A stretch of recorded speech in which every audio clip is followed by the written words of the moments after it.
Assalamualaikum warahmatullahi wabarakatuh.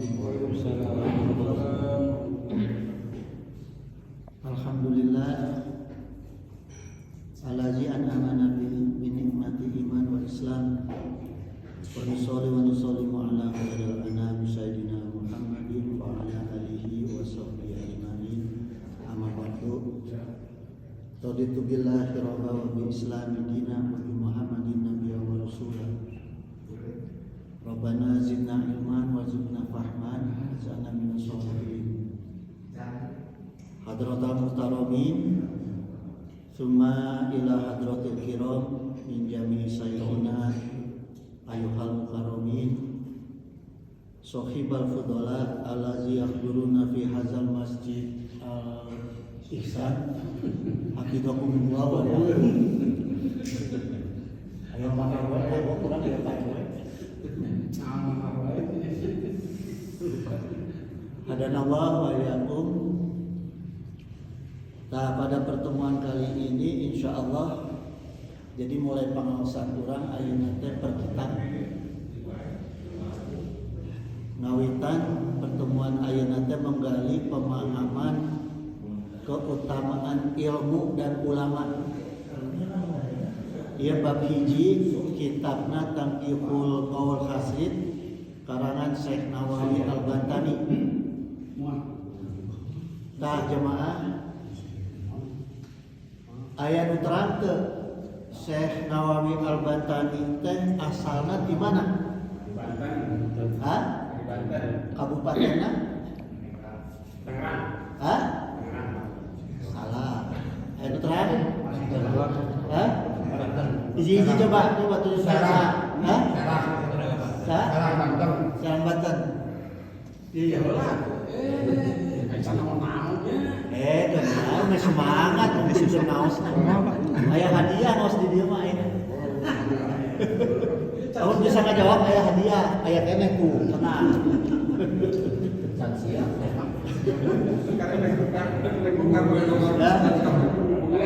Jadi kitab Tanqihul Qaul Hasid teh sarah dari kitab Lubabul Hadis karangan Syekh Jalaluddin As-Suyuti.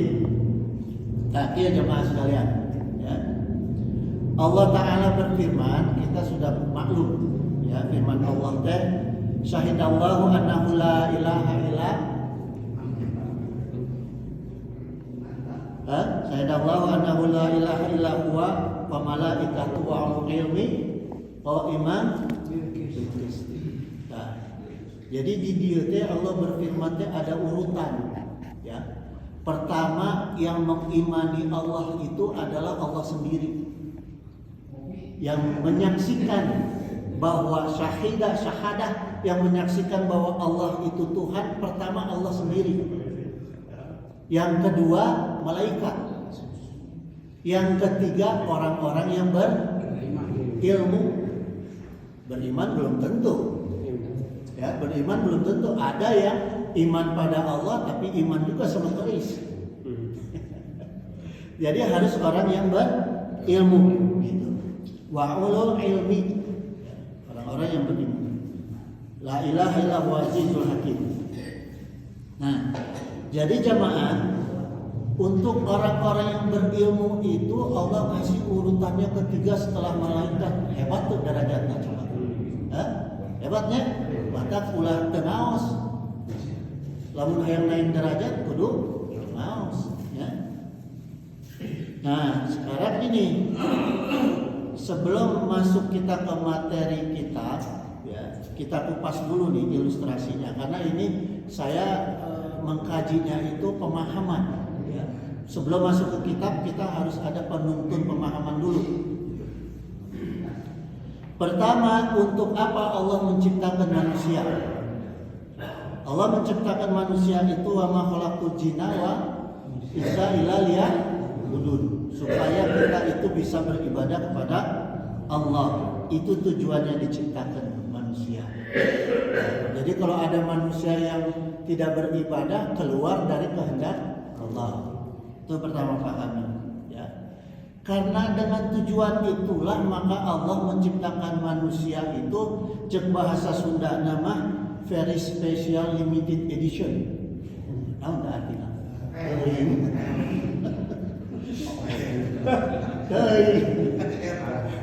Edisi yang terbatas, edisi yang sangat terbatas, yang sangat istimewa. Naon buktina? Manusia itu diciptakan sebagai makhluk yang edisi yang terbatas, yang sangat istimewa. Naon buktina? Pertama, buktinya cuma manusia yang diberi akal, makhluk yang lain tidak. Ya. Yang kedua, cuma manusia yang punya sifat dan personality. Nah, maksudnya masing-masing orangnya itu berbeda-beda. Cuma manusia. Sanajan saudara kembar siang, kembar nama itu. Ya, yang begitu kelihatan sama, kembar identik tapi tetap tidak sama. Masing-masing. Coba. Karakternya Masing-masing berbeda. Kalau semua macan, semua singa seneng nggak sama daging? Nggak ada yang makan daun. Tapi manusia, sekalipun dia kembar, ada yang senang daun, ada yang senang daging, ada yang senang sayur. Beda-beda. Itulah makanya spesial ini. Karena manusia itu nggak ada yang sama, satu pun tidak ada yang sama manusia. Ya, termasuk tadi kata Pak RW karakternya tadi. Ya, karakternya berbeda-beda gitu. Maka untuk memberi tuntunan manusia itu supaya mau memenuhi kehendak Allah ketika dia diciptakan, Allah menugaskan para nabi dan rasul. Ya ayuhan nabiyyu inna arsalnaka syahidan wa mubasysyiran wa nadhira. Ya. Jadi tugasnya para nabi dan para rasul itu untuk menjadi saksi dan membawa kabar berita gembira tentang kehendak Allah terhadap manusia dan peringatan-peringatannya. Itu tugas nabi dan rasul. Ya. Wa da'iyan ilallahi bi iznihi wa sirajan munira. Jadi tugasnya Nabi dan Rasul itu menyeru, mengajak, dakwah tentang kepada agama Allah dengan izin Allah supaya menjadi cahaya. Nah, itu tugas Rasul. Hanya permasalahannya jamaah, ya, kita tadi udah jelas tugas Nabi dan Rasul itu adalah dakwah, tapi persoalannya Nabi dan Rasul itu dibatasi hanya sampai Muhammad Sallallahu Alaihi Wasallam. Jadi kesininya nggak ada. Siapa penerusnya yang ditugaskan melanjutkannya, yaitu para ulama. Ya, nah itu urutannya. Inna ulama warasatul anbiya. Jadi ulama itu penting perannya bagi keimanan, ketakwaan dan ketawakalan, kesolehannya umat Islam. Ya, itu peran penting. Cuma ada lagi. Persoalannya di kitab Ihya Ulumuddin, ulama itu ada dua. Ada ulama husnun, ada ulama su'un. Ulama husnun itu jamaknya dari husna. Husna itu maksudnya ulama yang baik. Ada ulama yang su'un, ulama yang ulama yang jelek, ulama yang jahat. Ya. Nah, ulama su'un itu kategorinya adalah ulama dunia. Ya, ulama dunia nih. Cirinya ulama dunia itu kalau berdakwah, menyebarkan ilmu agama, mengajarkan rutinan, ya, khusus terkait dengan agama, itu tidak lillahi ta'ala, pakai tarik. Wanipiro, eta ulama su'un. Ya, gitu. Nah, kalau diundang ceramah kudu sakieu heula, ya. Kudu jelas heula isi amplopna, lamun teu terjadi kita termasuk ulama su'un, ya. Cirinya ulama su'un itu takhlisud dunia, cek kitabna mah disebutna takhlisud dunia. Kalau kita dulu di pesantren, model saya di pesantren itu ada takhlisul ilmi disebutnya. Takhlisul ilmi itu adalah syarat untuk menghasilkan ilmu di pesantren itu disebutnya takhlisul ilmi. Apa syaratnya? Pertama, santri harus punya niat. Ada 3 takhlisul ilmi. Yang kedua, santri harus punya ulama, harus punya guru. Yang ketiga, orang tua lagi kudu kuat. Karena kalau orang tua nggak kuat, santri nanti uih wae. Ayo pulang santri kayak gitu. Nah, itu syarat takhlisul ilmi. Nah, kalau ulama-ulama yang takhlisud dunia itu finnar.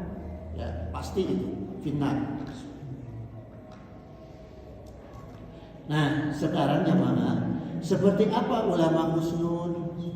Ulama husnun teh, ulama akhirat disebutnya. Wa qala Nabi sallallahu alaihi wasallam dari Abu Hurairah radhiyallahu anhu. Yaqulu, ya Rasulullah SAW bersabda, "Iza tahassal alimu fi majlisihi bi ilmi wa'lam," ya walam, nggak pakai ain, jadi walam. Nah jadi gini, ya walam itu maksudnya tampak. Jadi ketika tahaddasal, ya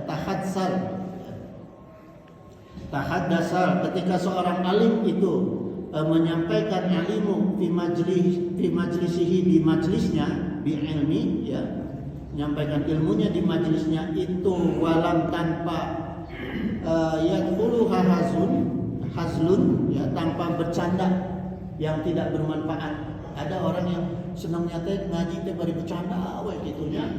Nah itu ya walalahun, dan perkataannya itu mubajir di majelis ilmunya.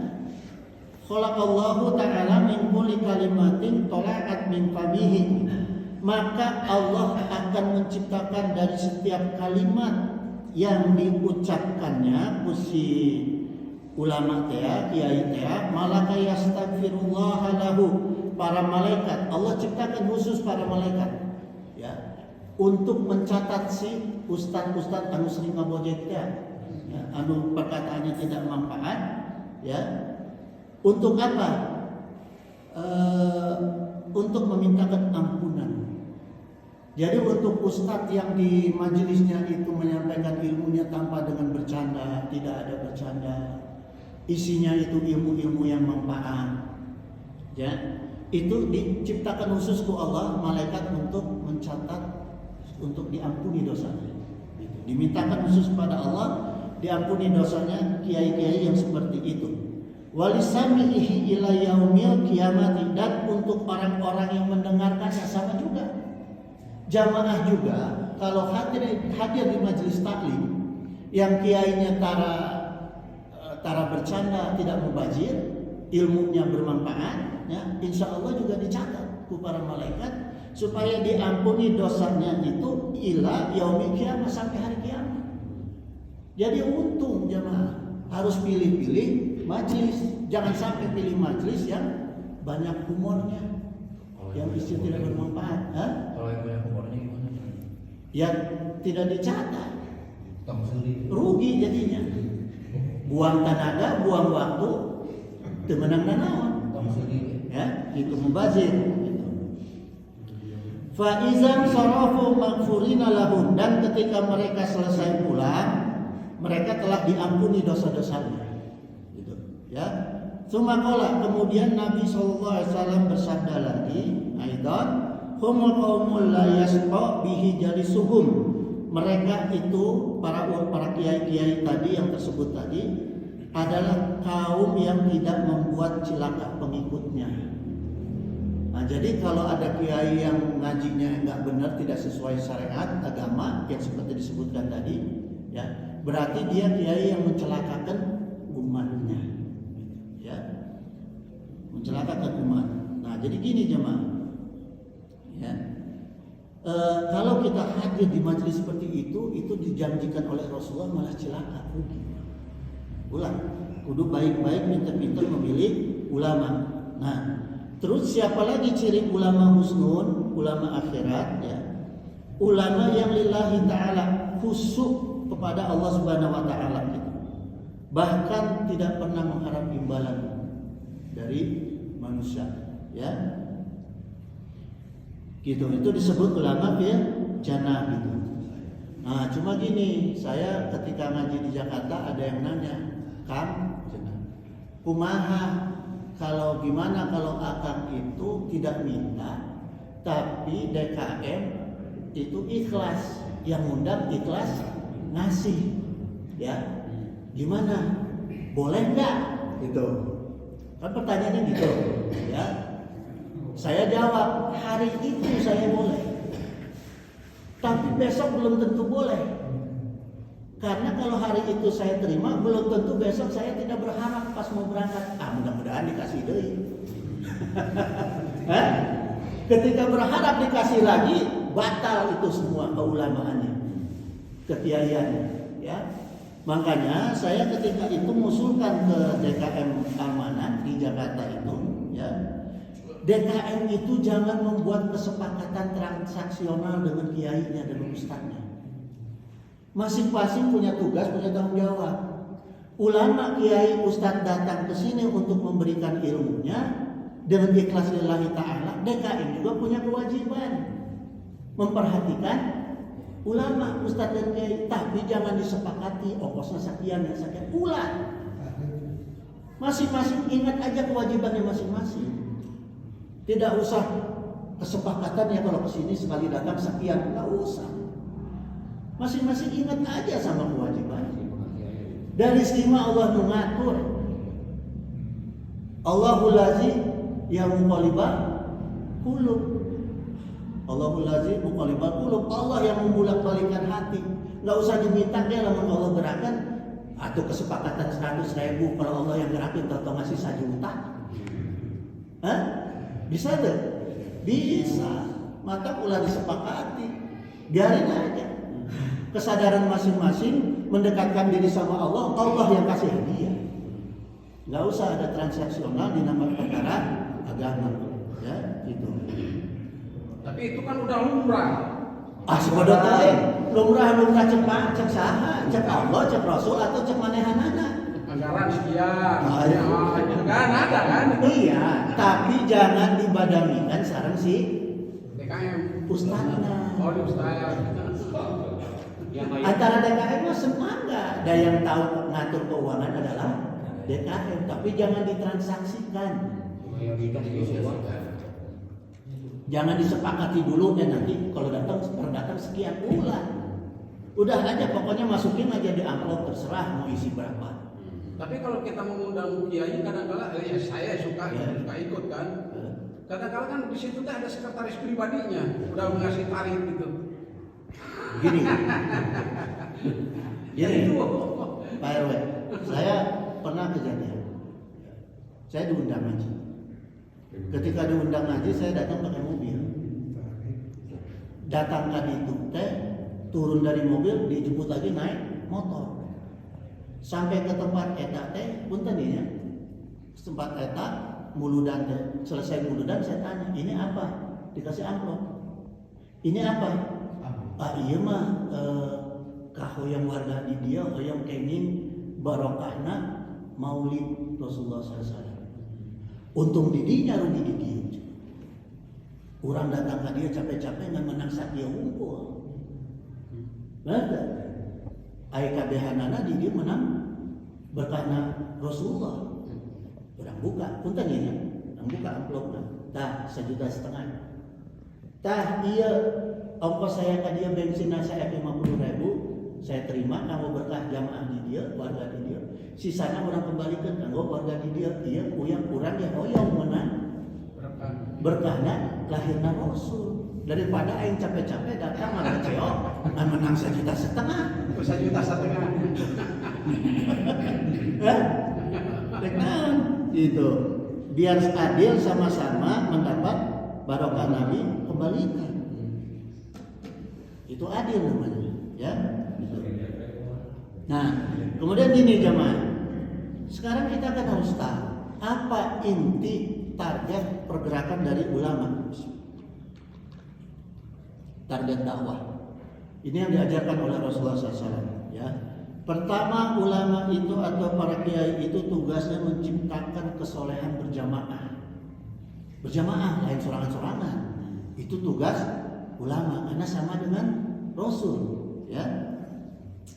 Ulama juga menjadi penggerak dakwah umat. Penggerak dakwah. Jadi menggerakkan supaya umat juga ikut berdakwah walau ayat. Kan tugasnya begitu. Gimana ulama mau menggerakkan dakwah kalau dia sendiri takut amplopnya hilang ke pendakwah-pendakwah lain? Kan semakin banyak orang semakin takut. Bapak saya kan dia akhirnya mencari jurus masing-masing. Cara berdakwah hilang lagi hikmah dari walalakun hilang. Ya, keutamaan dakwah hilang. Gitu. Karena masing-masing targetnya adalah bukan itu. Targetnya adalah dunia. Ya. Nah, ulama apa, ciri seperti apa yang termasuk kategori ulama husnun? Allah sudah tegaskan di Al-Quran surat Al-Fatir ayat 28, innama yakhshallahu min ibadihil ulama. Jadi ulama yang dipastikan oleh Allah sesuai dengan kehendak Allah tadi, Allah menciptakan manusia, adalah ulama yang takut kepada Allah. Bukan takut kehilangan jamaah, bukan takut temenang duit, bukan takut ke penguasa, bukan takut ke pengusaha, bukan. Ulama yang takut kepada Allah. Cirinya ulama yang takut kepada Allah itu ulama yang taat semua kepada hukum-hukum agama, hukum Allah. Ya. Maka Allah berfirman, ya ayyuhallazina amanu udkhulul fisilmi kafah, semuanya. Al-Quran itu jangan dipilih-pilih pakai hana wungkul, uluna wungkul. Untuk kabeh kudu diperiksa. Semua apa yang ada di Al-Quran harus ditaati, itulah ulama yang takut pada Allah. Ya. Salah satunya firman Allah apa yang harus ditaati? Fala takhsawnasa wahsauni. Ini yang paling ulama takutkan. Kiai takutkan, ya. Jangan kamu takut kepada manusia, wahsauni, tapi takutlah kepada aku, kata Allah. Takut kepada aku, ya. Kemudian wala tastaru bi ayati samanan qalila. Tegas Allah sampaikan, jangan kamu tukar ayat-ayatku, jangan kamu jual ayat-ayatku dengan harga yang qalil. Berapa sih harga ayat Al-Quran? Coba. Kahiji eta. Berapa nilai harga Al-Quran? Yang kedua, kapan minta izinnya sama Allah menjual ayat Al-Quran? Kapan? Kapan minta izinnya? Ya Allah, saya minta izin untuk menjual ayat Engkau. Kapan minta izinnya? Kan itu pertama. Ya. Ini Al-Maidah ayat 44. Nah, terus gini, ya.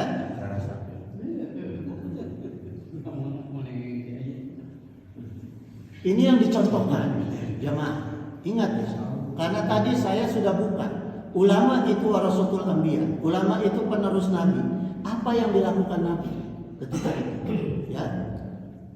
Itu diriwayatkan dalam Al-Quran, diceritakan dalam Al-Quran Asy-Syura ayat 109, wa ma as'alukum alaihi min ajrin.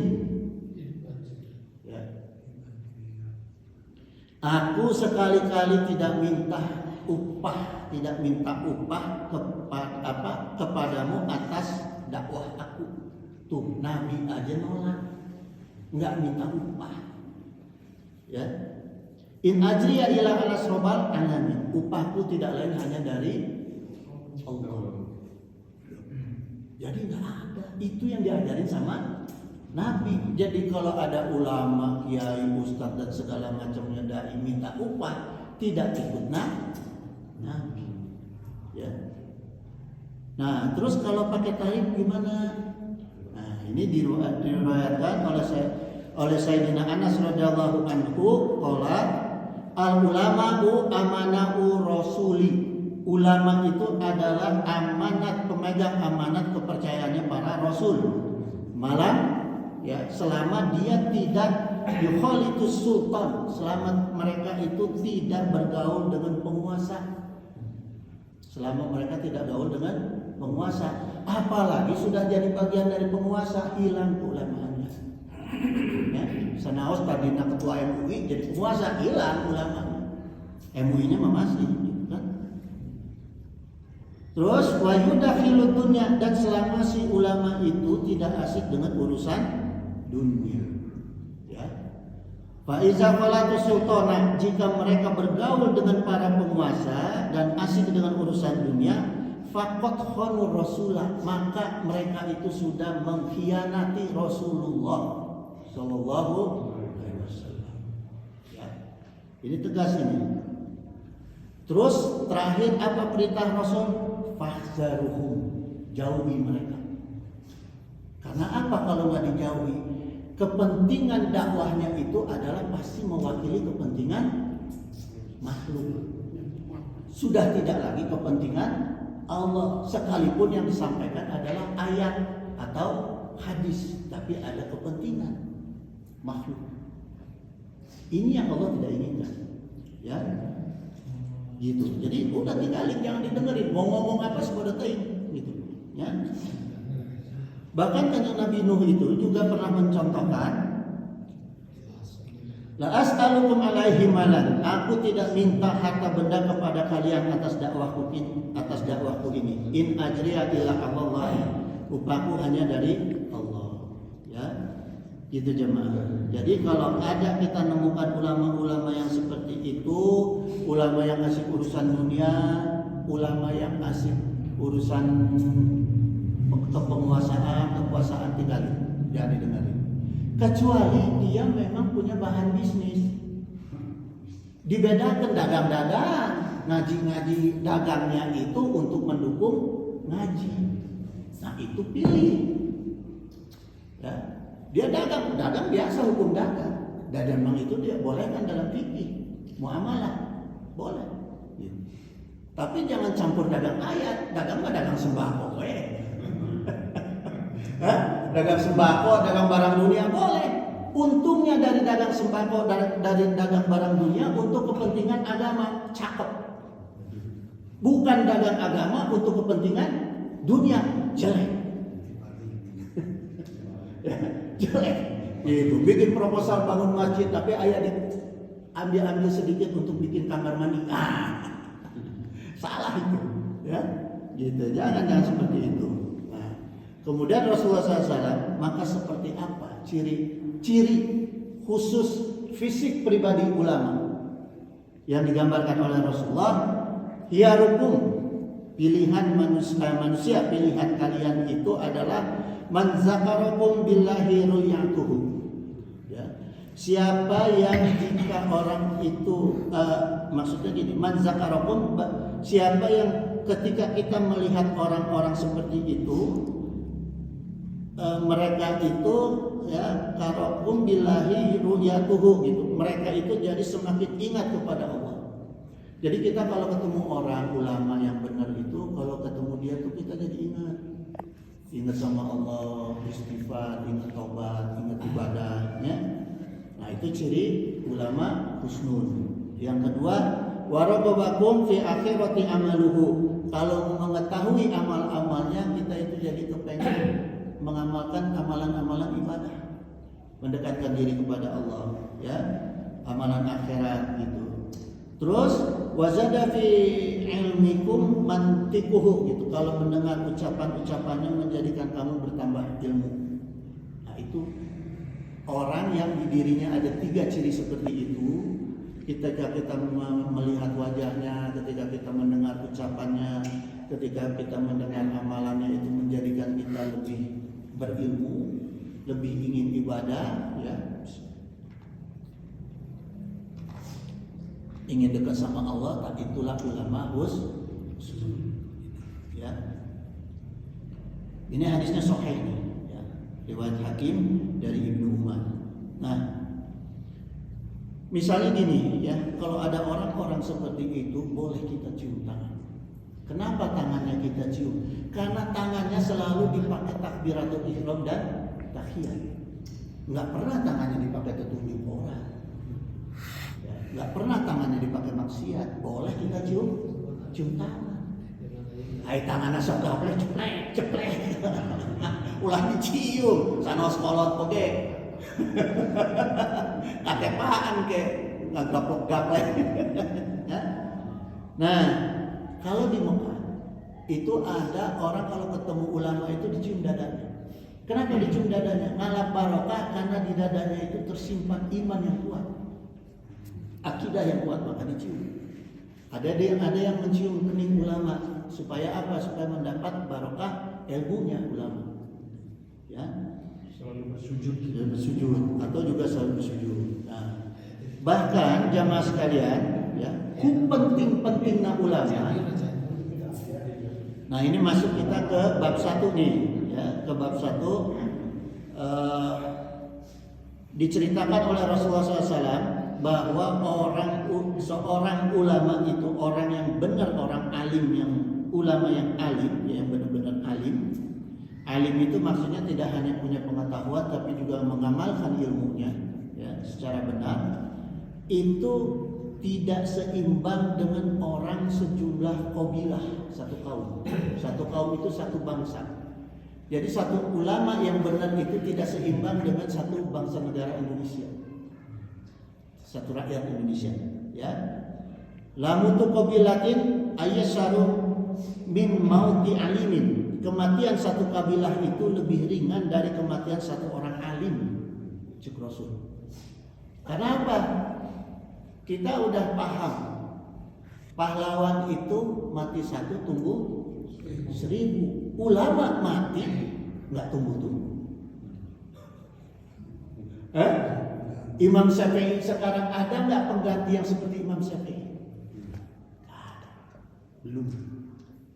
Ya, beda antara pahlawan dengan ulama, derajatnya beda. Itu. Ya. Maka cek Rasul, kematian satu orang ulama itu tidak seimbang dengan kematian orang satu kaum. Bangsa Indonesia mati semua nggak seimbang dengan satu ulama. Satu ulama yang benar, ya, bukan ulama-ulamaan, bukan ulama sunnah. Nah, kemudian gini, dalam kitab Diratul Yatimah Al-Hafiz Ibnu Munzir, ya, beliau berkata gini, wa qala Nabi sallallahu alaihi wasallam li Ibni Mas'ud radhiyallahu anhu, ya Ibnu Mas'udin julusuka sa'atan fi majlisil ilmi. Wahai Ibnu Mas'ud, duduk kamu sesaat di majelis ilmu itu, latamsi kolama wala taktub. Ini ya, kita duduk di majelis taklim ini tanpa memegang alat tulis, ya, harfan khairul laka min iktik alfi raqabatin gitu. Dan tanpa menulis satu huruf pun itu lebih baik daripada memerdekakan 1000 budak. Jadi jamaah nih yang duduk sekarang nih di majelis ini nggak usah nulis, itu lebih baik daripada membebaskan 1000 budak. Kalau ulamanya benar, jangan dibawa bercanda. Ya, kalau udah bawa bercanda pulang aja udah rugi. Ya, wa nadruka ila wajhil ilmi khairul laka min alfi farasin tasaddaqta biha fisabilillah. Memandang wajah orang alim yang benar-benar alim itu lebih baik bagi kamu daripada 1000 budak yang disedekahkan untuk perang jihad. Mandang wajah orang alim yang benar-benar alim, ya, itu. Karena sekarang susah membedakan ulama dengan stand up komedi, itu susah. Ya, itu. Wassalamuka alal alimi khairul laka min ibadatika alfi sanatin. Dan ucapan salammu kepada orang alim itu lebih baik bagi kamu dari ibadah 1000 tahun. Jadi kalau ketemu ulama jangan sampai keburu disalami duluan, kurang pahala. Langsung salam, assalamualaikum citaan. Itu karena itu lebih baik dari ibadah 1000 tahun. Wa qala Nabi sallallahu alaihi wasallam aidon faqihun mutawari'un asadu ala saitani min alfi abidin mustahidin jahilin wara'in. Ya, seorang alim fikih atau orang yang mengerti ilmu syariat dan waro', ya. Waro' itu maksudnya orang-orang yang menjaga apa ya? Yang menjaga diri dari perkara-perkara yang haram, subhat, itu disebutnya waro'. Itu lebih berat bagi setan dari 1000 ahli ibadah yang sungguh-sungguh ibadahnya. Jadi di sini keutamaannya orang alim, orang yang berilmu, ilmu agama, ya. Karena setan itu susah mengganggu orang ibadah yang dengan ilmu. Ya. Kemudian jamaah sekalian, bahwa Nabi SAW, man nadara li wajhil alimi nadratan fa fariha biha.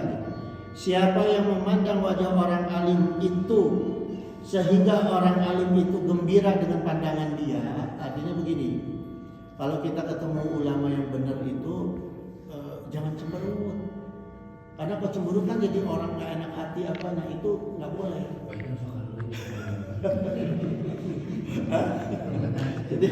jadi kalau ketemu ulama itu bikin wajahnya dia itu gembira, tapi jangan dengan fulus ya, jangan pula diasung-asungkan fulus gitu.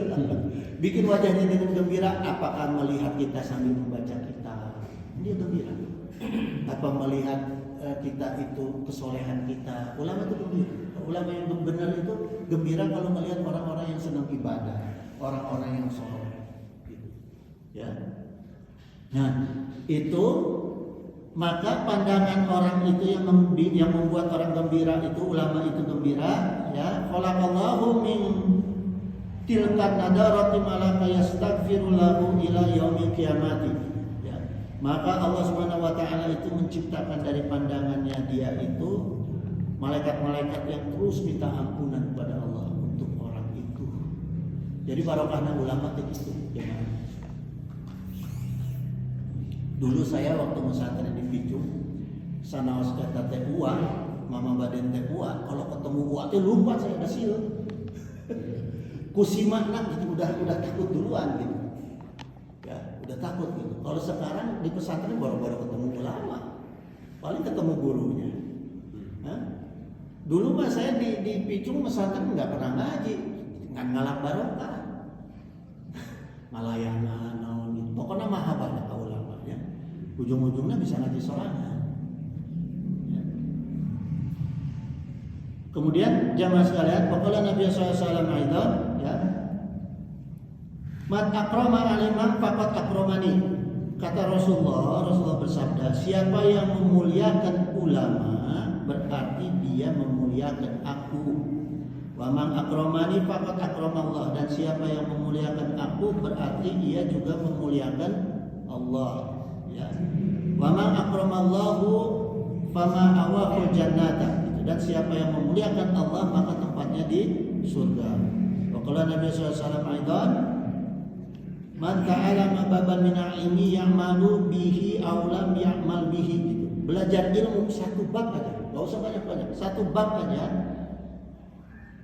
Apalagi ditambah kalau diamalkan, karena afdala min an yusolli al-farqa'atin tatawwu'an, gitu, ya. Dia itu lebih utama dari sholat sunat 1000 rakaat. Jadi kita nih yang ngaji ini satu bab, makanya saya bikin sekarang satu bab, karena sekali pengajian kita tuh mudah-mudahan kita dapat keutamaannya per bab, ya. Keutamaannya itu lebih daripada sholat sunat 1000 rakaat. Hadza yadullu ala anna ilma asrafu jauharan minal ibadati. Ini menunjukkan ilmu itu lebih mulia daripada ibadah, ya. Walakin tetapi la mudallil ibadi minal ibadati ma'al ilmi wa ila kana ilmuhu haba'an mansyura, ya. Tapi walaupun demikian, orang-orang yang berilmu itu harus beramal supaya ilmunya tidak mansyura, tidak sia-sia, tidak mubazir, ya. Kama ruwiya an Nabi Hurairati an-Nabiy sallallahu alaihi wasallam annahu qala, sebagaimana dijelaskan dalam hadis riwayat Abu Hurairah, ma min alimin la ya'malu bi ilmihi, tidaklah seorang alim yang tidak mengamalkan ilmunya itu ila nazallahu ruhahu ala ghairi syahadati, kecuali Allah akan mencabutkan nyawanya dalam keadaan tidak bersyahadat. Oh, nauzubillah, summa nauzubillah. Jadi kalau ada ustaz, orang alim, ya, meninggal tapi tidak mengamalkan ilmunya yang diucapkan, maka matinya kafir karena tidak bersyahadat. Syahadatnya tidak diterima. Mantap jamaah, ya, saya duduk di sini itu risikonya lebih gede daripada jamaah. Jamaah mah ngedengerin saya nyampein, saya punya kewajiban mengamalkan apa yang saya sampaikan. Kalau enggak, ancamannya tuh mati tanpa syahadat. Nauzubillah, gitu. Makanya jangan coba-coba DKM ngasih buah amplop. Jerumusin. Amplop kosong nggak apa-apa, tulisannya selamat untuk Anda. Nggak apa-apa tuh. Ya, itu namanya jerumusin. Ya. Itu aja kalau perbandingan masalah dengan materi. Sekarang kan banyak pondok pesantren modern. Itu kan bertani, itu kan sambil dengan berikut ngajinya kan. Nah di situ letak kita keibadahan dari pihak ulamanya itu di mana? Ulama itu, Imam Syafi'i itu pernah ngaji sama Imam Malik. Imam Syafi'i ketika ngaji dengan Imam Malik di Madinah itu kaget. Ternyata Imam Malik itu termasuk golongan konglomerat Madinah. Orang kaya. Para sahabat banyak nggak ya kaya? Yang sampai sekarang kayanya nggak habis. Banyak nggak? Rasulullah kaya nggak? Kaya. Kenapa mereka bisa kaya sampai sekarang sampai kaya? Karena mereka menggunakan hikmah dari Allah. Allah kasih kita akal, Allah kasih kita tangan. Untuk gunanya untuk apa? Mengamalkan ilmu. Salah satu cara mengamalkan ilmunya menulis kitab. Kitabnya dijual, dibaca seluruh orang sedunia, dibeli seluruh orang sedunia, benghar. Mataklah menjadi kiai, jadi ulama, jadi ustadz, pengen punya duit, nggak bisa usaha, tulislah, bikin sarah apa, tulis kitab-kitab kecil kayak Degentur kan suka nulis tuh, ya, bikin kitab, bikin apa, nah, nanti jual, dibeli, halal. Kalau kita ngomong, mulut ini punya siapa? Suara kita punya siapa? Otak kita punya siapa? Usaha kita apa? Kok dijual? Tulis, kita punya modal, beli pulpen, beli buku, tulis, jual, untung, boleh nggak? Boleh. Ya, boleh. Jadi ulama, jadi kiai, jadi siapapun, kalau mau benghar jangan malas. Modal ngomong doang kan malas namanya. Hah? Gitu, ya. Gitu. Maka kalau orang ulama yang udah bisa nulis, dia nggak dagang juga nggak apa-apa, sah. Dagang ilmu boleh, karena dengan usahanya dia karunia Allah dia gunakan untuk syiar, boleh. Ya. Nah kemudian jemaah sekalian, waqala Nabi SAW, man zaro alima faka'anna ma zaroni. Siapa yang mengunjungi orang alim maka dia sama dengan telah mengunjungi aku, sabda Rasul. Jadi kita datang ke rumah ulama sama dengan datang ke rumahnya Rasulullah. Barang siapa berjabat tangan, mamang sofaha alima faka'anna ma sofahani. Siapa yang berjabat tangan dengan ulama orang alim maka dia sama dengan berjabat tangan dengan aku. Ya. Wa man jalasa alima anna majalasani fid dunya. Siapa yang duduk-duduk bersama orang alim maka seolah-olah dia duduk bersama aku di dunia. Wa man jalasani fid dunya ajlastuhu ma'i yaumal qiyamati. Dan siapa yang duduk-duduk bersamaku di dunia maka dia telah aku tempatkan dia bersama aku nanti di hari kiamat. Orang yang duduk sama Rasulullah nanti di mana? Di surga. Enggak mungkin duduk sama Rasulullah di neraka. Sama artis bisa di neraka. Rasul di surga, itu jaminannya. Man zaro alima faqad zarani. Siapa yang ziarah, siapa yang ziarah kepada orang alim maka dia sungguh telah menziarahi aku. Jadi aneh kalau ada aliran yang mengharamkan ziarah. Karena di sini jelas Rasulullah sampaikan ziarah ke orang alim, ke ulama itu sama dengan ziarah kepada aku gitu. Siapa wa mazarani wajabat lahu syafaati, siapa yang menziarahi aku maka wajib mendapatkan syafaat aku. Gitu. Kita kan mau ziarah ke Madinah susah. Tidak mudah. Ziarah ke makam ulama yang sudah dijamin ulamanya, ya. Nah, datang ziarah ke makam Mama Baden, ke makam Mama Nuh, ke Pamijahan, boleh. Gitu. Sama dengan ziarah ke makam Rasulullah SAW. Ya. Wa kana lahu bi kulli khawatin ajru syahidin. Setiap langkahnya itu diganjar pahalanya itu dengan pahala orang yang mati syahid. Jadi kalau kita jarak-jarak tuh yang benar ya, itu ganjarannya orang mati syahid. Man azara alima dumitu lahu Allahul jannati. Jannah ini maksudnya ya. Siapa yang mengunjungi orang alim maka aku tanggung dia itu masuk surga. Jadi kita jangan malu-malu, jangan segan-segan datang ziarah ke makam orang alim atau datang ke rumah orang-orang alim yang benar ya. Jangan yang asal-asalan, rugi. Wa fi riwayatin lil Tirmizi an Abi Umamah, ini riwayat dari Tirmizi dari Abi Umamah ya. Fadlul alimi alal abidika fadli ala adnakum ya. Keutamaan orang alim itu atas ahli ibadah seperti keutamaan aku, kata Rasulullah, atas sahabat yang terendah. Jadi derajatnya orang alim itu seperti perbandingannya seperti Rasulullah dengan sahabat yang terendah. Ya. Jadi penting kita thalabul ilmi. Terus Rasulullah SAW bersabda, man intaqala yata'allama ilman. Nah, ini maksudnya gini. Siapa yang kita pergi untuk ta'allama ilman, untuk menuntut ilmu, ghufira lahu qabla ayahtua, akan diampuni dosa-dosanya sebelum dia melangkah. Jadi jamaah ini mau berangkat ke sini, datang di rumah udah niat mau pergi ke sini aja, dosanya itu udah diampuni. Tiba-tiba di jalan ngerokok, belok, nah bukan. Ya, pokoknya niatnya aja udah diampuni dosa untuk datang ke majelis taklim. Ya. Wa qala Nabi sallallahu alaihi wasallam aidan akrimu al ulama fa innahum indallahi kuramahu makramuna. Ya.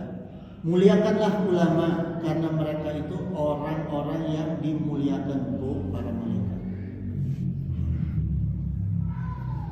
Wa qala Nabi sallallahu alaihi wasallam akrimu ulama fa innahum warisatul anbiya. Muliakanlah ulama karena mereka adalah pewaris para nabi. Faman akramanahum faqad akramanallahu wa rasulahu. Siapa yang memuliakan mereka berarti mereka memuliakan Allah dan Rasulnya. Ya.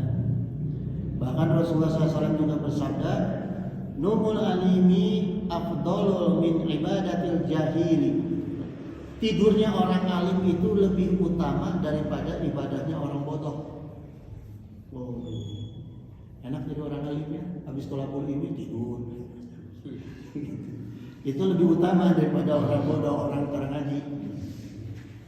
Gitu ya. Ai naumil alimi alazi yuradi adabal ilmi. Orang-orang alim yang keadaannya tidur itu keadaannya tengah memelihara adabul ilmi.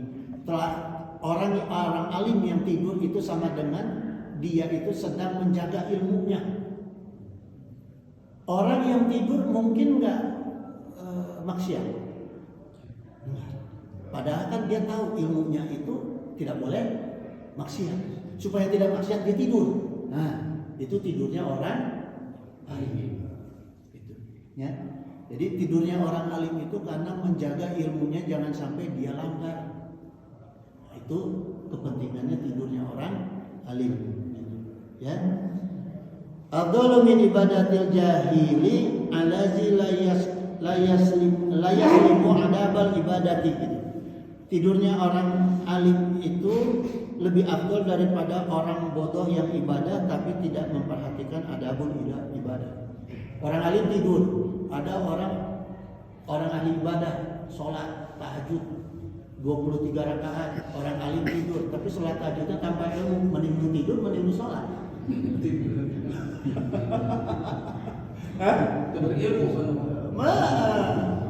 Contohnya orang sholat tahajud bari tentu manginah, Allahu Akbar, Allahu Akbar, Allahu Akbar jika tarawih tanya, mending tidur daripada orang akhirnya nonton TV. Daripada melek nonton TV, ningali maksiat, mending tidur. Itu ya. Waqala Nabi sallallahu alaihi wasallam man ta'allama baban min ilmi ya'malu bihi aw lam ya'mal bihi. Jadi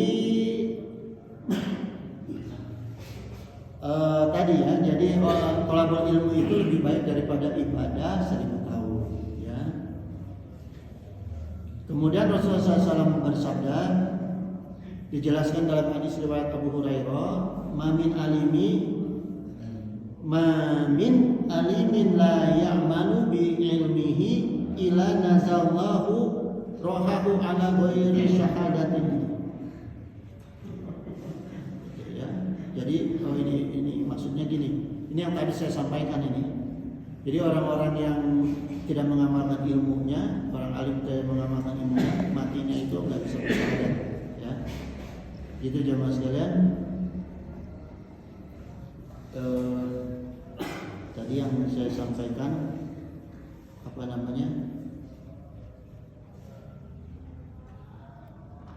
tidak tertulis gitu, jadi tertulisnya belakangan. Jadi kalau saya bacakan lagi sama dengan yang saya bacakan yang sudah saya sampaikan tadi, ya. Itu jemaah sekalian. Kemudian gini,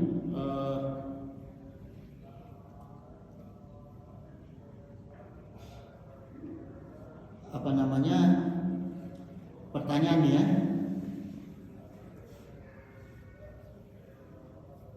Gini jemaah, ini pentingnya kita ziarah ke makam ulama, makam orang alim, waliullah itu, ya. Wa kana lahu bi kulli harfin qara'ahu ala qabrihi qasrum fil jannati min zahabin. Setiap satu huruf yang kita baca di atas makam orang alim itu akan diganjar oleh Allah itu satu istana yang dibuat dari emas. Ya, jadi jangan ikut-ikutan orang yang mengharamkan ziarah kubur. Tapi kita harus pilih-pilih ziarah kubur. Ini dalam Riyadhus Shalihin. Jadi kalau saya ziarah itu apa yang ada kaitan dengan ikatan keluarga. Itu jadi ziarah ke Bentur, ke Pamijahan, karena memang ada ikatan keluarga di sana gitu. Nah, kemudian jamaah sekalian, ini ada pertanyaan satu lagi ya.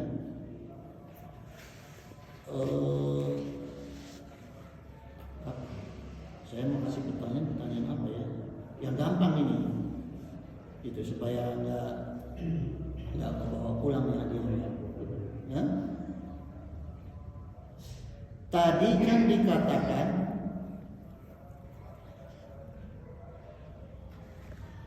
aku menciptakan wa ma khalaqul jinna wal insi ya illa wal insa illa liya'budun. Jadi Allah menciptakan manusia itu dan jin hanya untuk beribadah kepada Allah. Kemudian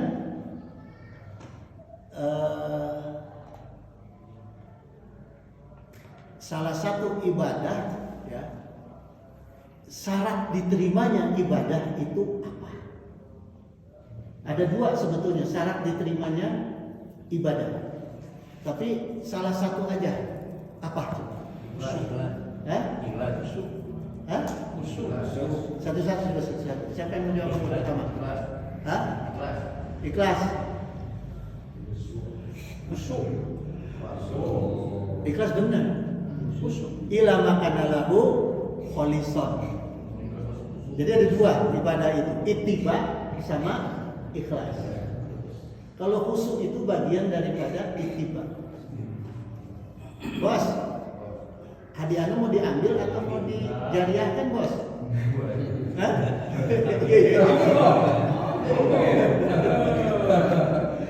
Kalau mau dijariahkan saya masukin kelopak masjid nih.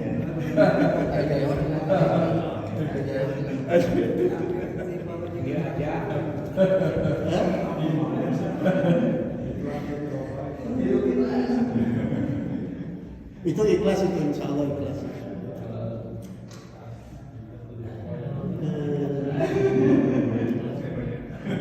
Jadi jamaah, insya Allah setiap pengajian kita ini saya buka per bab. Kitabnya tadi ya, kitab Syekh Nawawi Al-Bantani ya. Minggu depan insya Allah bab 2 itu menyangkut dengan keutamaan la ilaha illallah ya, kita akan kupas itu untuk pertemuan berikut. Ada yang mau ditanyakan nggak? Kalau nggak ada saya mau tutup. Udah tadi. Waktunya udah jam 8. Waktunya habis jam 8. Tutup dulu. Ya. Jadi saya tutup aja. Inna usamiyum qaribun mujibud da'wat wa yaqdi hajat. Subhanaka Allahumma wa bihamdika asyhadu an la ilaha illa anta astaghfiruka wa atubu ilaik. Wallahul muwaffiq ila aqwamit thoriq. Wassalamualaikum warahmatullahi wabarakatuh. Waalaikumsalam.